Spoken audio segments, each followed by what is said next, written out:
Sosok Kolonel Infanteri Amril Hairuman Tehuplasuri dipercaya sebagai Komandan Upacara Peringatan Detik-Detik Proklamasi HUT ke-80 Republik Indonesia di Istana Merdeka, Minggu, 17 Agustus 2025, pagi.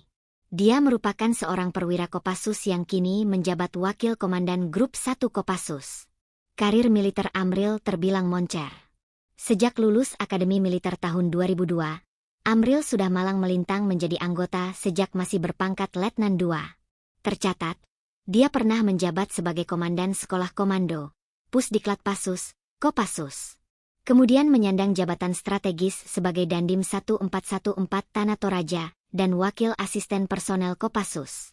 Pada 2020, dipercaya memimpin Satuan Tugas TNI Kontingen Garuda XXVIL 2 Unifil di Lebanon. Terbaru, ia memimpin Satgas Damai Kartens 2023 di Papua, berhasil menyelesaikan operasi keamanan dan dianugerahi Pisau Komando Perak oleh Danjen Kopassus pada awal 2024. Selama bertugas, Amril banyak menorehkan prestasi di Papua, termasuk bertempur melawan Panglima OPM dalam operasi besar di Papua Pegunungan.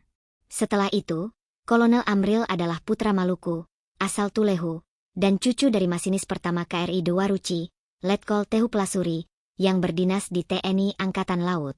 Dengan rekam jejak karir yang panjang dan prestasi di berbagai penugasan strategis, penunjukan Kolonel Amril Hairuman Tehuplasuri sebagai Komandan Upacara HUT ke-80 RI bukan hanya kehormatan, tetapi juga simbol keunggulan profesionalisme dan dedikasi pengabdian terhadap negara.